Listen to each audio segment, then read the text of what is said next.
Assalamualaikum warahmatullahi wabarakatuh. Perkenalkan, nama saya Epida Rahima. Saya merupakan sarjana ekonomi, Magister Sains. Saya merupakan dosen tetap Fakultas Ekonomi Program Studi Ekonomi Pembangunan Universitas Al-Wasliyah, Medan, Provinsi Sumatera Utara. Saya merupakan dosen pengampu mata kuliah Ekonometrika 1. Sebagai dosen, saya telah melakukan tridharma perguruan tinggi, yaitu pengajaran, penelitian, dan pengabdian kepada masyarakat. Di dalam proses pembelajaran, saya menggunakan berbagai sumber pembelajaran guna mempermudah mahasiswa dalam memahami materi yang saya berikan, baik secara mandiri maupun secara terstruktur. Saya juga melakukan interaksi tatap muka untuk membahas mata kuliah yang saya berikan di kelas. Nah, adapun tugas, saya juga memberikan tugas secara terstruktur, yaitu berupa pengolahan data, kemudian melakukan interpretasi data dari hasil pengolahan data tersebut, guna mengukur kemampuan mahasiswa. Sebelum masuk proses pembelajaran, saya akan membahas mata kuliah yang saya ampu, yaitu Ekonometrika 1, yaitu merupakan mata kuliah wajib pada program studi ekonomi pembangunan, yaitu tepatnya berada pada semester ganjil, yaitu semester 5, yaitu dengan bobot SKS, yaitu dengan bobot 3 SKS. Nah, adapun deskripsi mata kuliah yang saya ampu adalah mata kuliah ini merupakan mata kuliah yang membahas tentang konsep dasar ekonometrika dan metode-metode analisis seperti analisis regresi dan korelasi, disertai pengujian asumsi klasik, regresi logistik, estimasi pada data time series, cross section, dan data panel dengan menggunakan analisis yang sesuai.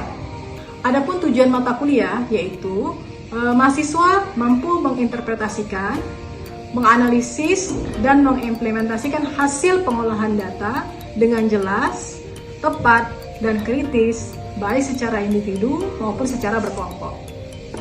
Kemudian, adapun capaian pembelajaran atau CPL, yang pertama yaitu adalah sikap, yaitu mahasiswa mampu menunjukkan sikap bertanggung jawab atas pekerjaan di bidang keahliannya secara mandiri. Kemudian, kemampuan secara umum atau KU, yaitu mahasiswa mampu melakukan interpretasi teoritis dan empiris di dalam kajian ekonomi. Kemudian, mahasiswa mampu melakukan penelitian di bidang ilmu ekonomi.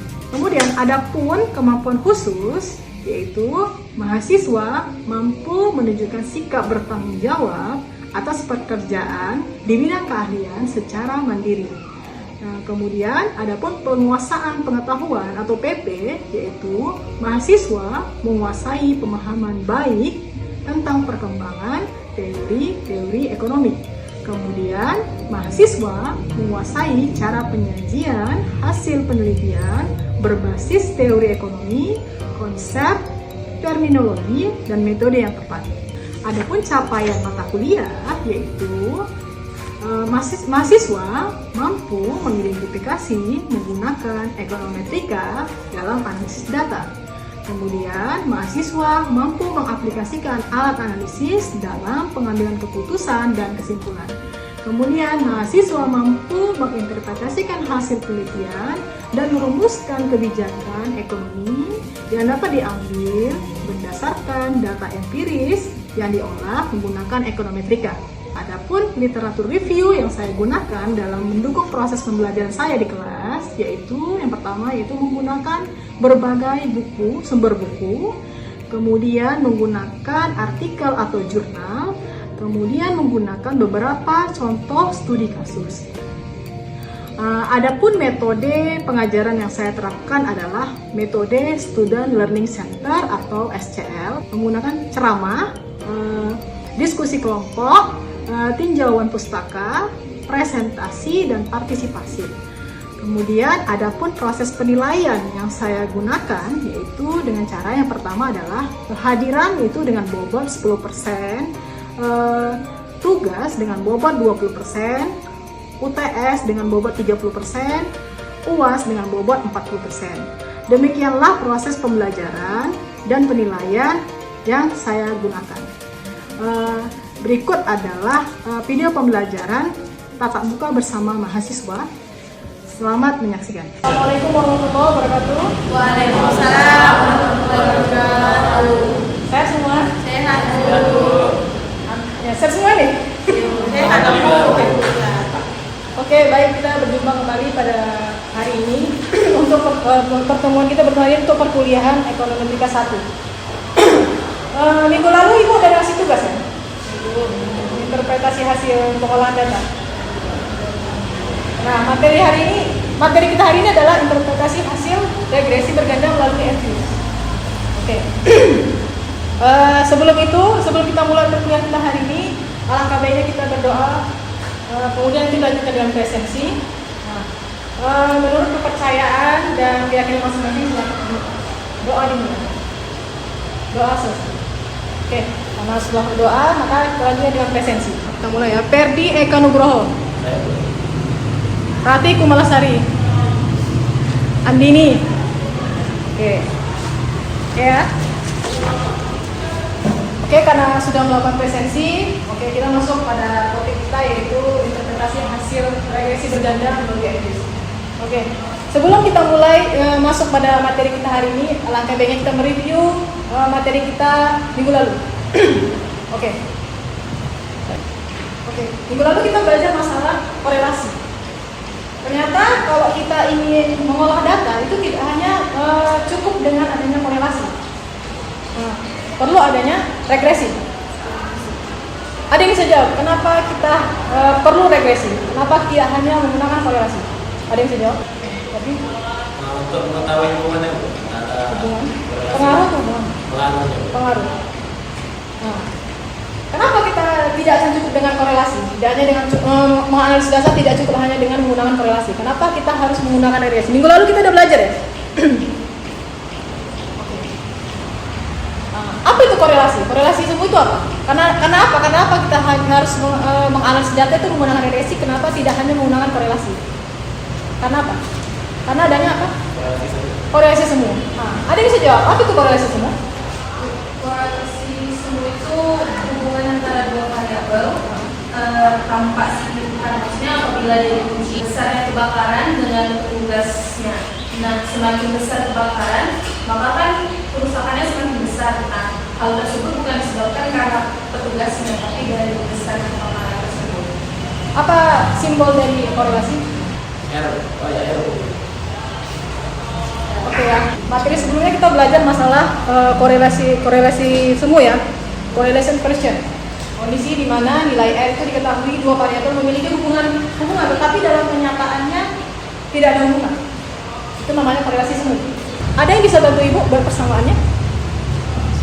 Oke. Tapi? Tekan di depan. Oke, silakan. Persamaan regresi ya? Samping ya.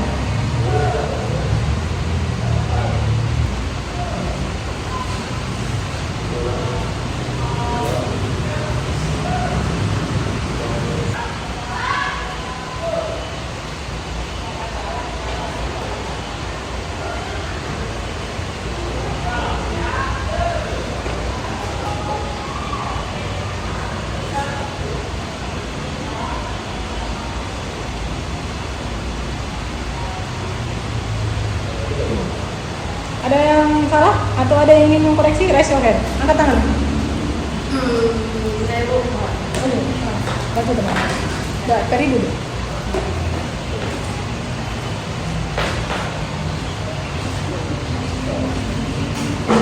Yang ini seharusnya tandanya itu positif, karena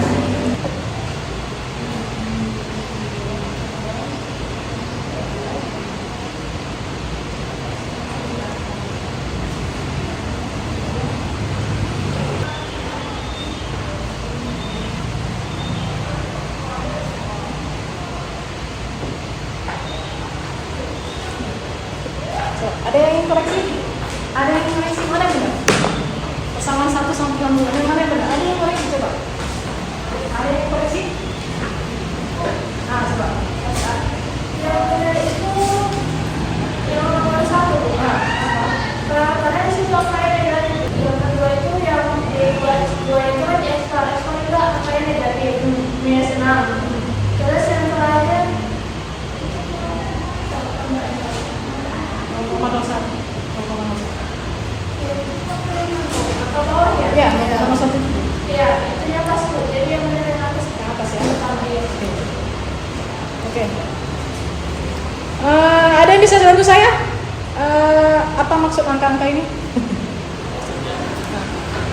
Oke. Ferdi, coba apa Ferdi? Jadi, Boleh? maksud dari 9,3668 itu apa? 9,368 tuh koefisien. Koefisien 2,09 X1. Konstanta dari variabel pertama. Konstanta dari variabel X1. Oke, kalau 6,61 sama, konstanta. 6,1 itu Konstanta. konstanta kedua. Oke, 0,01324. Itu ya konstanta ketiga. E-nya apa? E-nya error term. Oke, lawan dulu. Bagus ya? Sekarang kita belajar ya, bagaimana interpretasi hasil.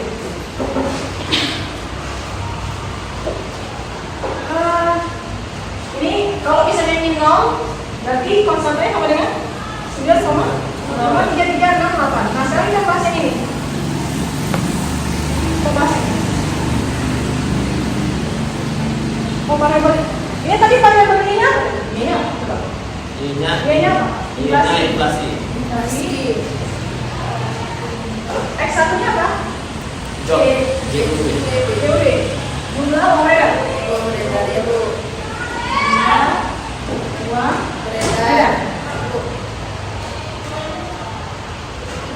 X1 X2-nya? Ekspor. Ekspor. X3-nya? Kurs.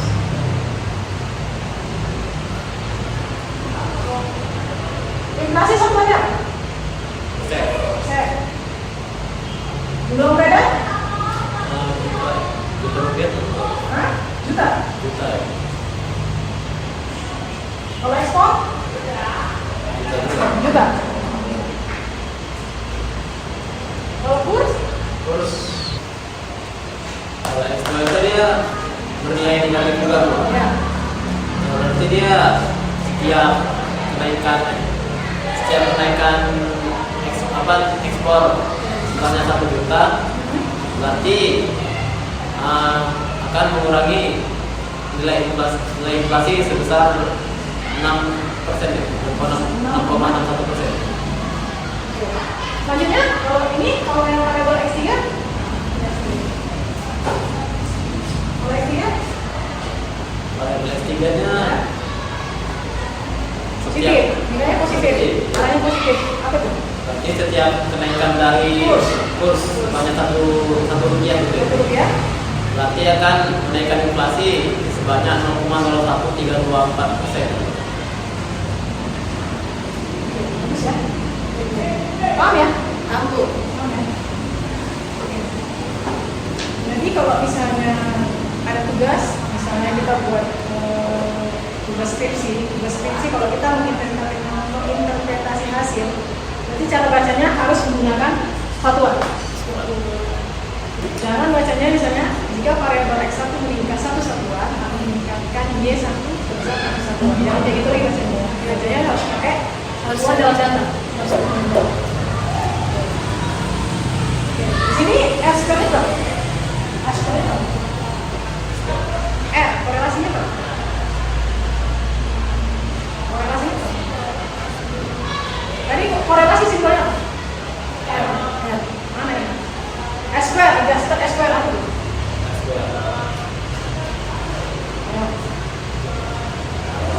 Adjusted S square. R square-nya berapa? 14%. 15%. 0,149%. Ya. Oke, apa tadi? Artinya apa? Korelasi itu. Iya, maknanya ya boleh.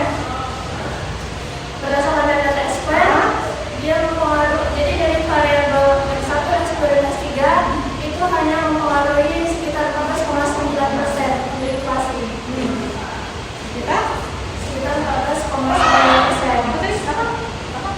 X1, X2, dan X3 itu hanya mempengaruhi sekitar 14,9% terhadap inflasi itu. Sisanya Sisanya itu dipengaruhi oleh variabel lain tidak dimasukkan dalam penelitian ini. ya. Kalau kita lihat di sini nggak ada yang signifikan. Cuma kurs deh. Oh iya ada ya. Nggak ada ya, yang signifikan. Apa dia namanya? Ada yang signifikan? Coba. Kalau dari mana kita signifikan atau enggak? Dari ini. Apa kayak mana? Probabilitasnya seberapa? Probabilitasnya yang dipakai itu 5%. 5%. Sementara ini? Di atas 5% semua. Di atas 5%. Jumlah uang beredarnya itu 34%, dan jumlah ekspor 40%, sama yang kursnya 22%. Tapi nggak ada yang signifikan ya? Tidak. Oke.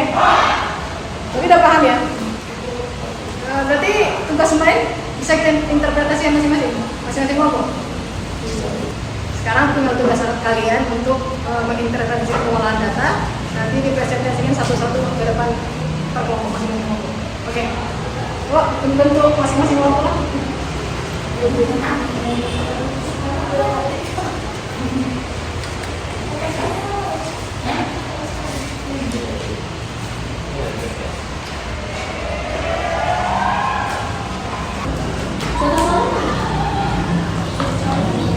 Soalnya yang tadi Salah nama itu.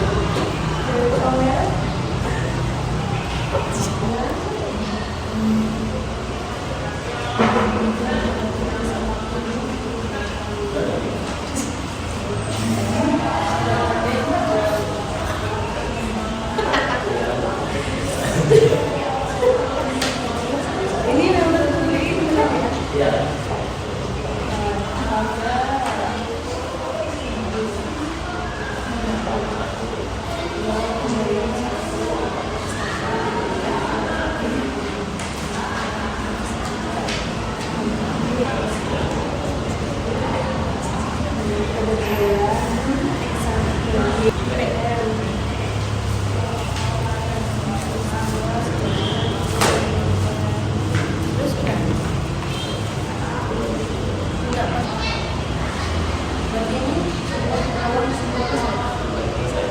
Yang 20% itu pakai TN. Yang belajar dia 30%. Itu yang signifikan cuma satu. Oke, siap?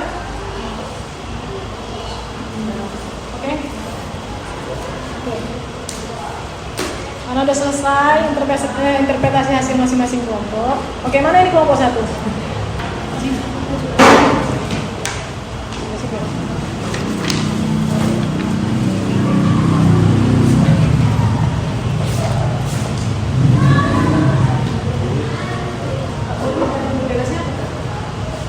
G-nya atau kayak bisa apa? Maksudnya variabel masukan. Kayak dibuat satu. Jadi kita tahu satuan. Oh, dari sama dulu ya. Ya.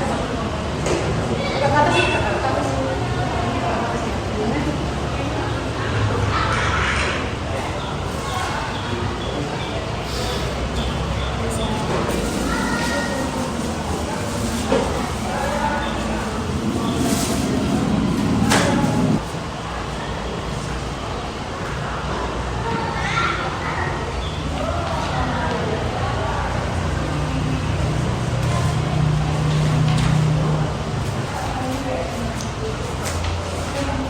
Buat bersama tim. Oke.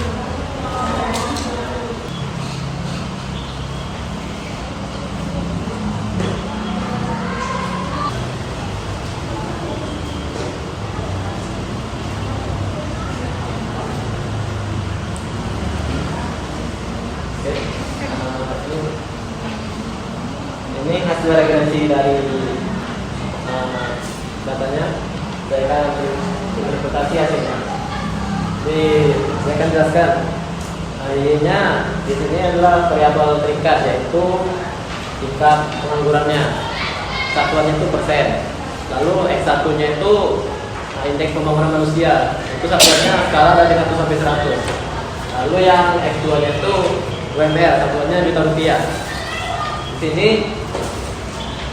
dijelaskan bahwa konstantanya 3,3%, 3,3 sekian persen. Lalu koefisiennya 3,31 sekian persen. Lalu konstanta dari X1-nya itu sebesar 0,01.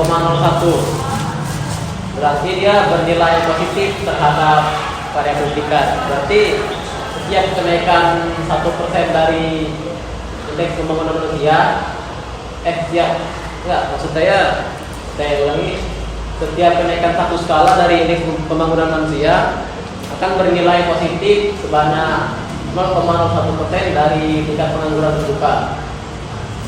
Lalu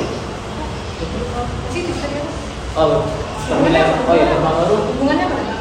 hubungannya setiap kenaikan skala 1 dari positif, bernilai positif. Artinya apa? Berarti setiap kenaikan satu satuan dari indeks pembangunan manusia, maka tingkat pengangguran akan naik sebanyak 0,01%. Ada yang mau koreksi? Ada yang mau koreksi itu berpengaruh positif katanya X1. Ya, coba ada yang mau koreksi cuma cara bacanya. Yang bagaimana? Ini kan berpengaruh positif. Artinya itu apa? Berpengaruh signifikan. Iya signifikan. Enggak. Cara bacanya gimana? Maknanya kan X1 berpengaruh positif terhadap Y1. Gimana cara bacanya? X1-nya apa? Indeks pembangunan manusia. Oke, indeks pembangunan manusia berpengaruh terhadap tingkat pengangguran. Iya. Cara bacanya gimana? 0,01. 0,1. Cara bacanya gimana? Cara bacanya. Jika Jika indeks pembangunan manusia naik sebanyak satu skala, maka akan meningkat tingkat pengangguran sebesar 0,01%. Itu cara bacanya ya. Iya, Bu. Oke. Selanjutnya kita bisa lihat konstanta dari X2-nya itu sebesar minus 1,48. Berarti bernilai negatif terhadap variabel meningkatnya. Apa yang negatif? Oke. Apa yang berpengaruh negatif? Yang berpengaruh negatif itu UMR.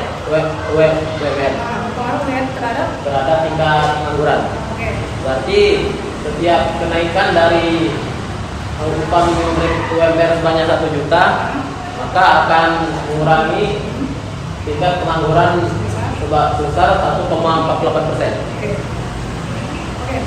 Bagus ya. Video close. Paham ya? Paham Bu. Bapak dua maju. Maju. Dua.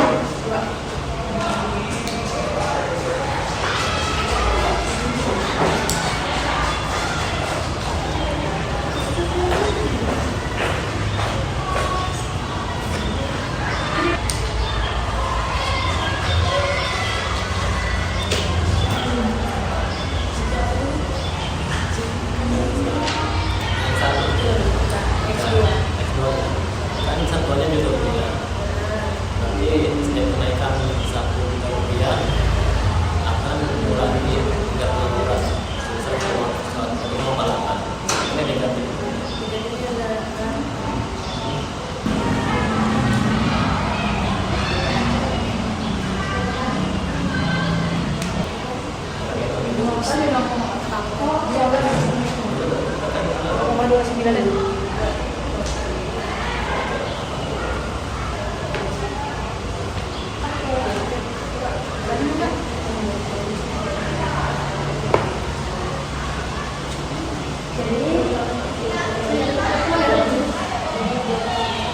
Jadi konstannya itu, sedangkan X1-nya itu investasi 1 juta dan X2-nya itu ekspor 1 juta.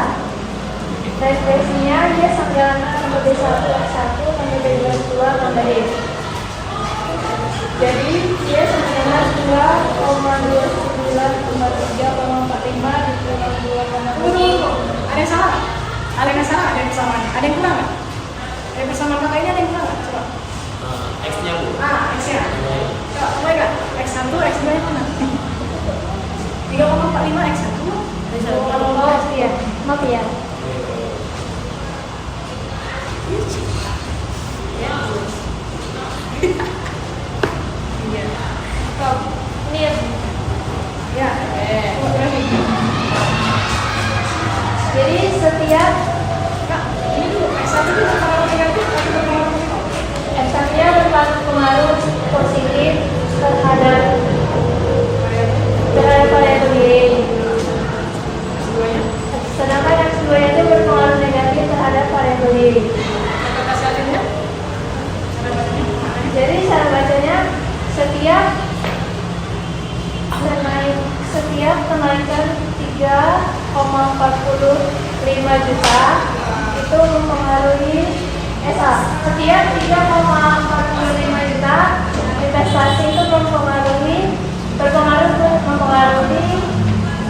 investasi berpengaruh terhadap 3,45 juta terhadap PDB.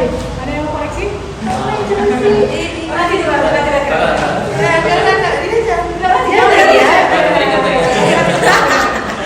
Saya setiap kenaikan dari investasi itu sebanyak 3,45 juta akan meningkat berpengaruh. Siap kenaikan Oke, tunggu dulu.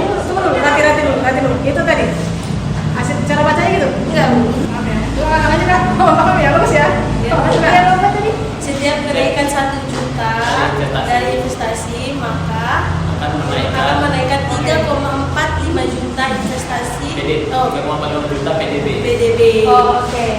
Jadi yang kedua, setiap kenaikan 1 juta pada ekspor akan menurunkan 2,20 juta pada PDB. Berarti kan setiap kenaikan setiap kenaikan 1 juta terhadap ekspor akan menurunkan 2,20 juta pada PDB. Kenapa negatif? Kalau dia negatif itu menurun ya, Bu. Ya. Oke, baik. Paham. Ini ya, kalau nanti mau interpretasi hasil pengolahan data, kita harus tahu satuannya apa. Ya, Bu. Oke. Oke ya. Oke, saya rasa kayaknya udah paham ya interpretasi hasil. Paham, Bu. Paham ya? Paham, Bu. Penting loh untuk skripsi. Ini ya, skripsi ya. Iya. Kalau nanti sidang pasti bahasnya ini. Sesuai data. Bab 4. Pasti bahasnya interpretasi hasil. Harus dikuasain ya. Tapi hasilnya berbeda. Kalau misalnya kita pakai aplikasi SPSS pasti beda lagi. Beda. Mana akuntansi pakai SPSS, akuntansi pakai SPS. Nanti beda lagi kalau kita pakai Stata, aplikasi Stata. Itu lebih kayak pakai kode, kayak udah kayak hafal kode. Beda lagi hasilnya. Ini karena pakai views pasti hasilnya kayak gini. Ya hasil kita juga sama kan. Yang kalian rekes minggu lalu sudah sama kan. Kalau pakai views kan sama hasilnya. Tapi kalau tadi pakai SPSS, kalau kita pakai Stata itu beda lagi hasilnya. Oke. Memang hasilnya bagus pakai regresi. Tapi sebaiknya kita uji lagi nanti. Ada uji selanjutnya namanya uji asumsi klasik. Oh iya. Nah minggu depan kita akan bahas masalah uji asumsi klasik. Biar hasilnya itu lebih akurat. Nah, kalau hanya kayak gini belum akurat. Oke, nanti minggu depan kita belajar uji asumsi klasik. Oke, mungkin sampai sini aja pelajaran kita. Akhirul kalam, assalamualaikum warahmatullahi wabarakatuh. Waalaikumsalam warahmatullahi wabarakatuh.